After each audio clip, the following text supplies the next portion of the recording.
The night cycle on Velkara Station had grown deep and cold, the way only artificial nights could have perfectly calibrated, utterly merciless. Kalezer Vera had been tracking the distress signal for 11 minutes. 11 minutes of controlled panic, which, for an Apex Scout commander who had survived 3 border wars and 1 accidental detonation of a plasma core, was saying something. The signal had come from the nursery sector. The cubs were in the nursery sector. His claws were already unsheathed by the time he reached the corridor junction. His secondary eyelids had dropped into full combat mode, sharpening his vision to a razor edge in the low light. He moved without sound, 600 pounds of apex predator, built by evolution over 60,000 years to be the most dangerous thing in any room he entered. He slowed at the nursery door. The signal was not a distress signal. Not exactly. It was coming from the nursery's life support beacon, the one that activated automatically when biological readings inside the chamber shifted into an anomalous pattern. He had misread the alert code in his rush. The protocol was a check-in alert, not an emergency. It meant something unexpected had been detected, and a senior officer needed to assess. He pressed his palm to the door panel. The door slid open with a soft hiss. Kalezer Vera, commander of the Apex 3rd Scout Division, survivor of the Yendrith campaign, holder of the Crimson Fong citation, stopped completely. He stood absolutely still in the doorway for a long, long moment. Mara Ellison was asleep on the floor. That was the first thing. The human woman, all 5'6" of her, had apparently at some point ceased to maintain her watch from the elevated observation bench and had instead slid down to the floor of the nursery and gone completely, profoundly, unashamedly unconscious. Her back was against the base of the warming unit. Her legs were stretched out at an angle that looked structurally improbable. Her chin was tucked toward her chest in the way of a person who had not intended to fall asleep but had been comprehensively defeated by biology. Her sidearm was still in its holster. Her datapad had fallen from her hand and lay face down a few inches away, its screen still glowing faintly with an unfinished mission log. The last line read, 0214 HRS, all cubs accounted for, feeding complete, no anomalies to rep. The entry ended there. That was the second thing. The third thing, the thing that had activated the life support anomaly beacon, the thing that had sent Kalezer's heart hammering into his throat from 11 corridors away, was the cubs. There were 7 of them. 7 apex cubs, ranging in age from 3 months to 14 months, with their velvet dark fur and their overlarge ears and their razor milk teeth that could already strip a juvenile prey animal to the bone. 7 cubs who were, under any normal circumstance, feral with energy during night cycle, who screamed and wrestled and absolutely never, under any circumstances, held still. They were all pressed against Mara Ellison. Draped over her. Tucked beneath her arms. Curled against her ribs.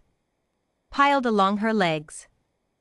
One of the smallest, little Veth, the runt, the one who had been born underweight and still hadn't quite caught up to her littermates, was tucked under Mara's chin, one tiny paw curled against the human's collarbone, her nose pressed to the soft skin of Mara's throat.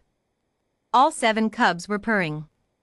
Not the thin, uncertain purring of cubs in distress. Not the reflexive purring of the very young. This was deep, resonant, chest-filling purring, the purring of creatures that felt, on some ancient and wordless level, safe. The sound filled the nursery like warm water fills a bowl. It vibrated in Kalezer's chest from across the room. It was the sound of his species at its most vulnerable and most trusting, and it was being produced in response to a sleeping human. Kalezer Vera stood in the doorway and did not move for a very long time. He had read the file on Mara Ellison, of course. He read the files on all personnel assigned to sensitive postings. He had read it the way he read most human files, with a combination of professional thoroughness and the faint underlying bafflement that the Apex had collectively never quite resolved when it came to humanity. The bafflement was not about their strength. Humans weren't strong, not by Apex standards. They weren't fast either, or particularly durable. They lacked natural weapons. They had no venom, no armored hide, no echolocation, no secondary eyelids, no enhanced olfactory processing. By every measurable biological metric, they were middling. And yet they had showed up at the apex's first contact point with their hands open and their chins up, and they had looked at the greatest predators in the known galaxy and apparently decided, collectively and without much discussion, that this seemed like a fine situation and they would like to be friends. They had walked into apex space with their soft skin and their limited senses and their completely inexplicable confidence, and they had started doing things like volunteering for nursery duty. Mara Ellison had volunteered for nursery duty. Not because she'd been assigned. Not because it was a strategic posting. According to her file, she had submitted a formal request 3 weeks into her station rotation, citing, and Kaelzer had read this line 4 times, a personal interest in cub development and a belief that cross-species early bonding has long-term diplomatic value. The station administrator had approved it mostly out of curiosity. The cubs had been skeptical of her for approximately 1 day and a half. After that, according to the caretaker logs, Mara Ellison had become what the junior staff had started calling, in hushed and slightly odd tones, the chosen one, though not in any mystical sense. Simply in the sense that the cubs had decided, through whatever inscrutable cub logic governed such things, that this small soft-skinned alien was theirs, and that was that, and no amount of species difference was going to change the fundamental calculus. She had apparently learned all their names within the first hour. She had apparently memorized their individual food preferences, their sleep schedules, their particular fears. Little Veth, who had screamed at every caretaker for the first 2 months of her life, had fallen asleep in Mara Ellison's arms on the 3rd day and hadn't looked back. And now here they all were. 7 apex predators, 7 small nightmare creatures who would one day grow into beings like Kaelzer himself, beings capable of tearing steel with their hands and tracking prey across 3 kilometers of mountain terrain, and they were purring in their sleep, piled around a human woman like she was a hearthstone. Like she was the safest thing in the world. Kaelzer thought, not for the first time, that humans were either the bravest species in the galaxy or the most recklessly, incomprehensibly unafraid, and he had spent 30 years trying to determine if there was any meaningful difference between those two things.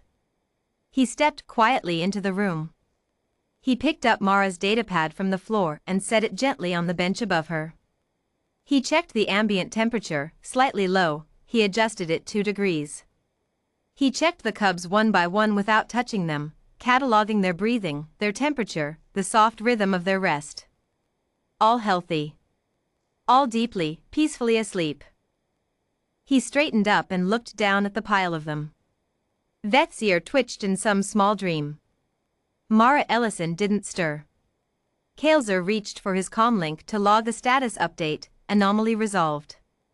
Biological readings nominal. Human guardian asleep, cubs secure, and then he paused. He looked at the door. He looked back at the sleeping pile. He crossed the room and settled himself against the far wall, directly across from Mara Ellison and her collection of cubs. He drew his knees up, rested his arms across them, and sat. If anyone asked, and no one would ask, because he would make sure of it, he was conducting a security assessment. The purring filled the room. Kaelzer Vera, commander, survivor, bearer of the Crimson Fong, closed his secondary eyelids and breathed. The human slept on. The cubs dreamed. And the night cycle turned quietly toward dawn.